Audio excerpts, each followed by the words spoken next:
In the anime industry, a vast majority of shows are adaptations. Manga adaptations, light novel adaptations, and even the occasional visual novel and game adaptations. Original anime are rare, and for good reason. Churning out shows as quickly as possible generally tends to be the common approach. Original shows will obviously require a longer pre-production phase, and so pointless, mediocre adaptations is the way to go. But what makes an adaptation bad? Or to put more of a positive spin on that question, what makes an adaptation good? How can an adaptation, quote, elevate the source material? Let's talk about anime adaptations. Make sure to subscribe. You wouldn't watch an entire video without subscribing, would you? You monster. A major element of an adaptation is change, the thing we all fear. If done right, change can really improve the source material. If done wrong, it can completely ruin it. Of course, change can be of different magnitudes. It can range from minor scene rearrangements to a complete overhaul of the original story. Generally speaking, the less drastic the change is, the better. Attack on Titan Season 4, for example. Imagine this. Eren finally convinces Ymir. A frantic Zeke tries to stop him but to no avail. The walls start to fall apart, exposing thousands of colossal titans. Gabby looks on as this monstrosity starts forming right in front of her eyes.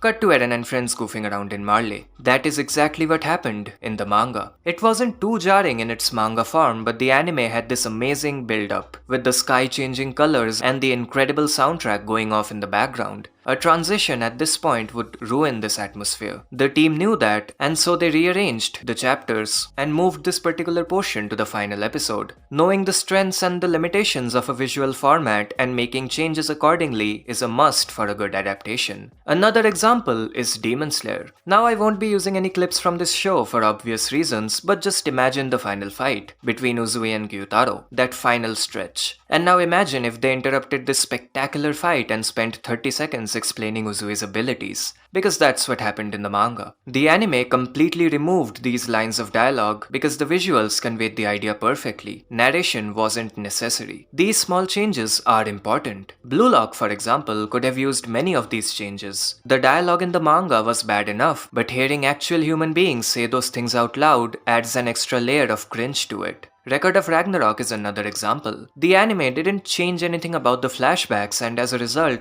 the fights were constantly interrupted, which destroyed the flow. Of course, that was the only thing wrong with this show. Everything else was perfect. If it wasn't for those flashbacks, this would be the greatest show of all time. Although these minor changes may end up being a bad thing, Classroom of the Elite is a perfect example. That final scene from Season 1 angered a lot of light novel fans, myself included. But those are not anime original lines. Ayano Koji did say those things in that very volume. What's different is the context. In the light novel, he had that monologue while the special exam was still ongoing. Winning implied victory in these competitive exams. Tools implied people who would help him do the same. In the anime, he has that monologue after the exam. There was nothing to win at that point. As a result, those lines came off as this edgy, vague and childish way of thinking. With the rearrangement of one scene, the entire meaning behind his character changed. All because the anime team wanted to end off with a cliffhanger. These were examples of small-scale changes. Let's talk about the large-scale ones. A classic example of the same is Tokyoghoul deciding to follow an anime-only script for Route A instead of the manga, which led to countless plot holes and a disjointed setup for Tokyoghoul Re, which goes back to being manga faithful. The higher-ups looked at the manga, formed a group huddle and went, "Nope."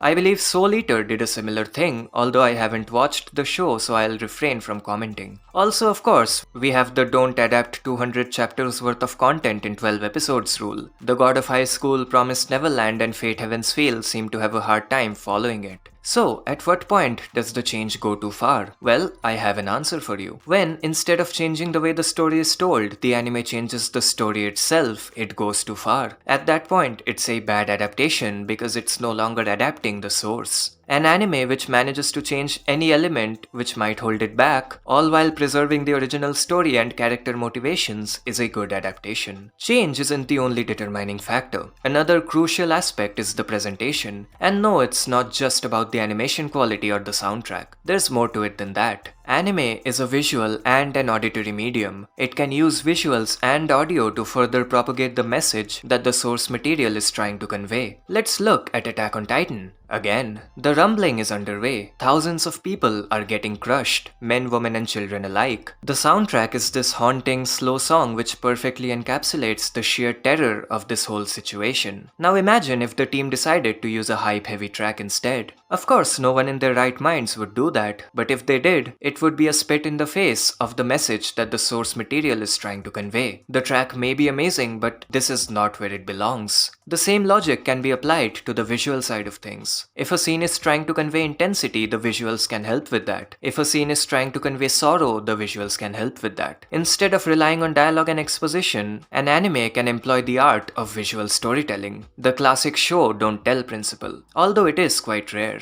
The Toshimasa Ishii directed show 86 is a perfect example of visual storytelling done right. The show gets across so many ideas and so much world and character building, all without relying on excessive dialogue. The aspect ratio around Shin symbolizes isolation, and Lena literally walks over it, entering Shin's world. The black bars gradually disappear. Shin finally found someone who wouldn't leave him. The message was sent and not a single word was uttered. That's a good adaptation. Of course, this is very rare, and no anime directors are creative, they just don't have the time required to exercise this creativity. A good adaptation uses its presentation to its advantage, all while sticking to the original idea and message of the source material. But in that case, isn't Chainsaw Man a bad adaptation? I mean, it takes the chaotic manga, slows it down, runs it through 500 rounds of cinematic black magic, and cleans it up. Doesn't that mean the show isn't faithful to the general feel of the manga? Well, the answer would be yes, if the change was that drastic, which it was not. People have really overestimated the difference between the manga and the anime in terms of visual presentation. The anime often recreates the manga panels, but at the same time, it adds to it, mostly in terms of movement.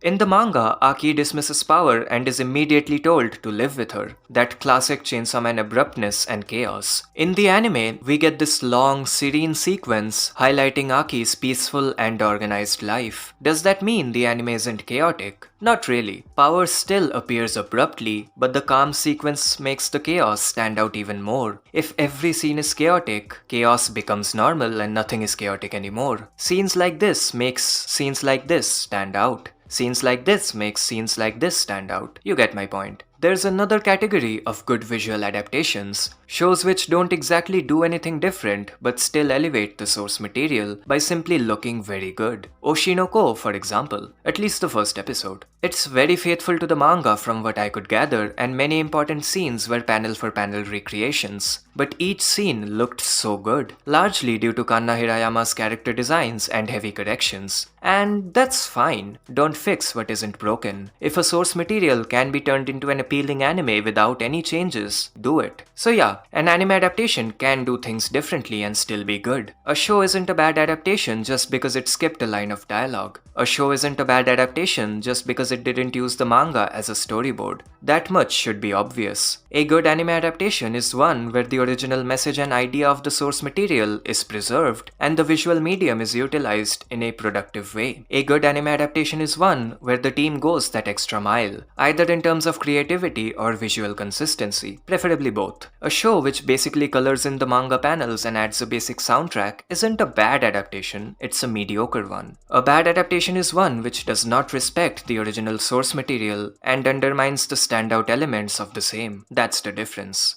That's about it. No natural segue here. One Punch Man Season 2 actually looks good. Find out why by clicking the video on screen. Make sure to like and subscribe if you enjoyed, and until next time.